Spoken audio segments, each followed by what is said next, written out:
I'll just use this opportunity to introduce some of the details of how the so-called IPCC projections, the Intergovernmental Panel on Climate Change under the United Nations Framework Convention on Climate Change, the actual modeling and so on scenarios are all coordinated by the World Climate Research Program under the World Meteorological Organization.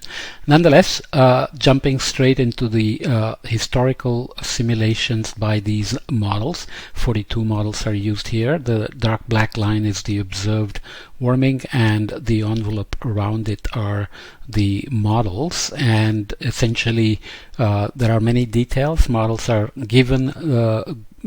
good at reproducing historical trends given the volcanic forcing, anthropogenic CO2 and other radiative forcings, and aerosols and so on and so forth, land use change, etc. Okay, so once you establish credibility of the models, then you project into the future with various scenarios. These numbers in the parentheses are the number of models which are used in the scenarios here. The future scenarios include assumptions about population growth, renewable energy combinations, land use, agricultural practices, transportation options, bioenergy, and many details, but the numbers shown here, RCPs, are representative concentration pathways.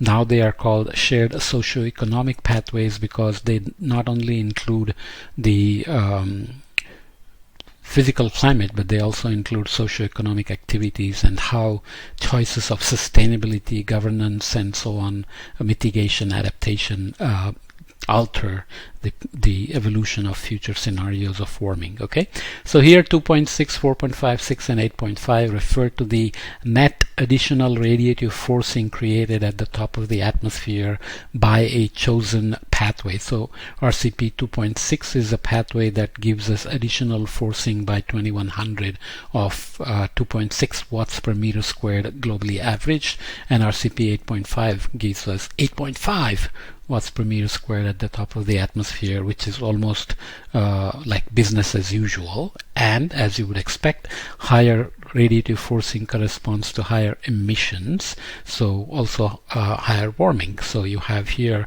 RCP 8.5 giving you a range of warming from about 3 and 3.5 degrees or so to almost 5 degrees by 2100, and the others are down here with RCP 6 ranging over here, RCP 4.5, and RCP 2.6 is the most benign one, gives us warming under 2 degrees centigrade, which is one of our holy grails right now. But right now the trajectories of emissions are basically on this business as usual by 2020, and we are way behind in terms of reducing emissions. So this projection is already a little bit outdated. The new projection will come out soon in 2021, but because of COVID it may get delayed. Nonetheless, this is what we are dealing with. So the idea is to take those and look at the maps of warming, precipitation and sea level rise that come with these. So looking just at RCP 2.6 and RCP 8.5, the changes in average surface temperature of 2081 to 2100 compared to 1986 to 2005 baseline. You can see that lower emissions scenario produces much less warming. The stippling and so on are regions where models agree with each other. And there is, as usual, a dynamic pattern. We expect polar amplification, Arctic amplification because of sea ice melting and the albedo feedback, and some cloud radiation feedback, water vapor feedback, and so on. There are some relations to how ocean circulation and the so-called global conveyor belt changes to this region of Labrador and Greenland seas here. You can see also here. But the main thing is to note how much bigger, how much larger the warming is if you stick with 8.5.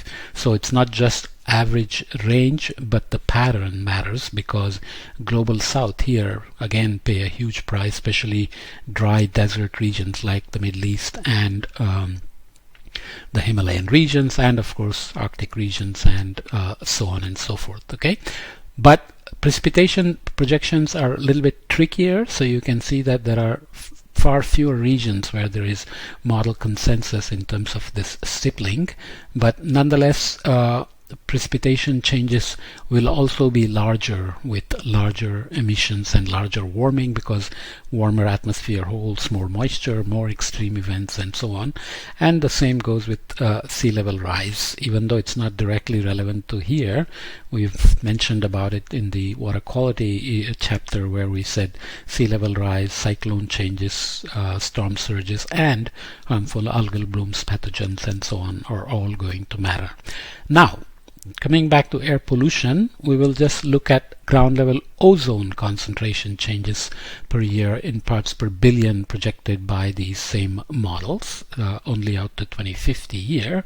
Again, we are looking at scenarios of 2.6, 4.5, 6, and 8.5.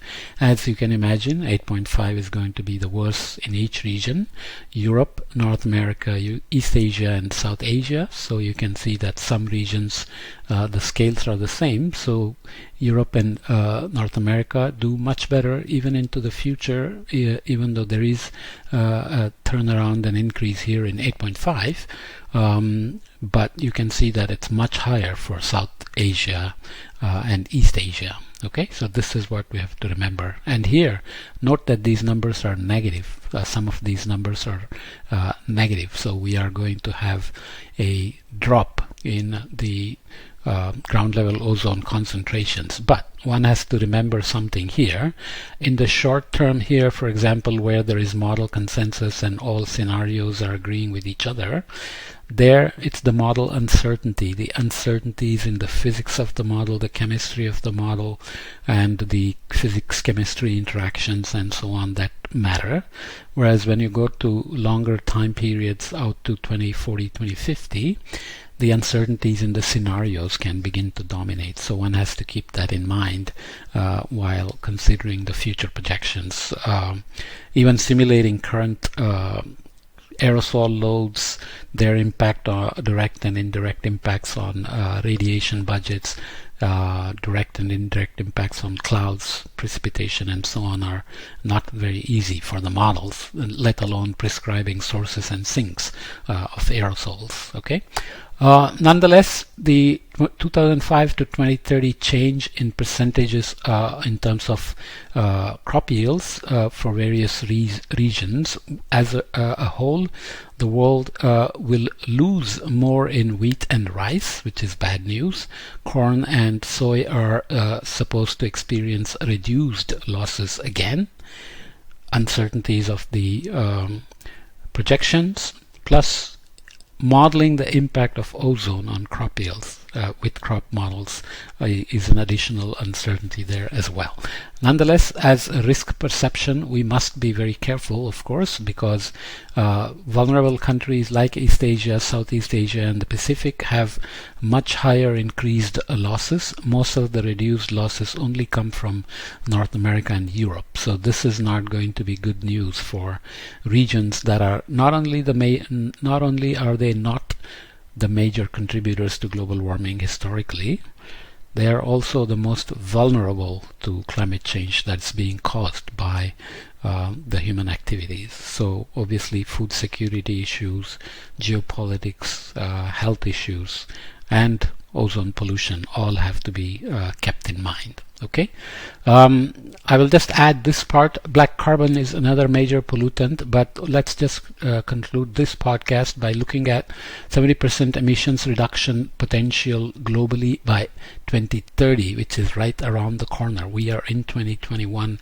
past already midway through, and there is opportunities to reduce black carbon by 70%. As we said, black carbon impact will show up immediately because it's a short-lived climate pollutant. So in terms of its impact on energy balance as well as health, can show up immediately.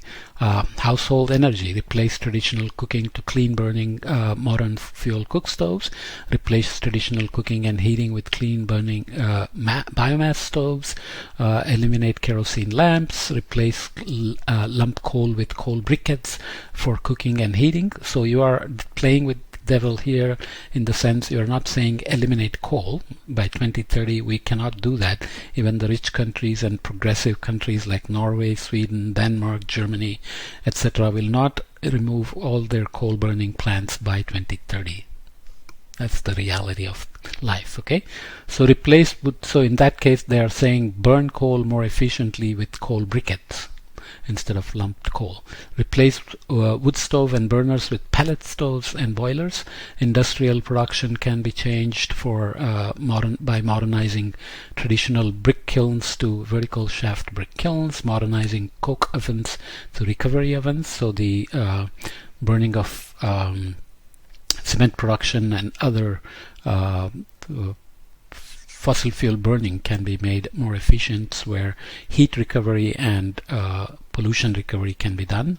Transport, use diesel particular filter for road and off-road vehicles. Fast transition to Euro VI6 vehicles and soot-free buses and trucks. Eliminate high-emitting diesel vehicles. Diesel is not is a high-polluting fossil fuel for transportation. Agriculture, ban open field burning of agricultural waste. Fossil fuels, capture and improve oil flaring and gas production. Waste management, ban open burning of municipal waste. So these are just a few examples, hardly comprehensive, but the point is that I slowly transitioned from future projections into some actions for reducing pollution, especially black carbon. We will look at additional adaptation strategies and knowledge gaps as far as air pollution and human health are concerned. So obviously this chapter is much longer than the other ones, because air quality and health is a major topic and is a prime concern under human activities, fossil fuel burning, and increasing air pollution, particulate matter and ozone especially. Okay.